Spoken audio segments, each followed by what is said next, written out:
বিসমিল্লাহির রহমানির রহিম।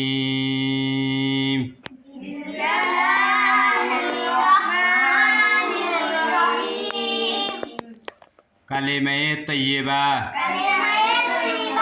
লা ইলাহা ইল্লাল্লাহু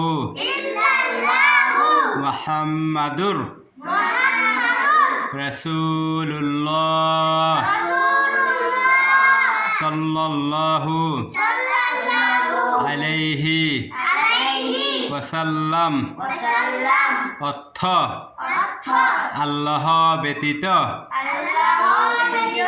অন্য কোনো উপাস্য নেই। হযরত মুহাম্মদ সাল্লাল্লাহু আলাইহি ওয়াসাল্লাম আল্লাহর প্রেরিত রাসূল।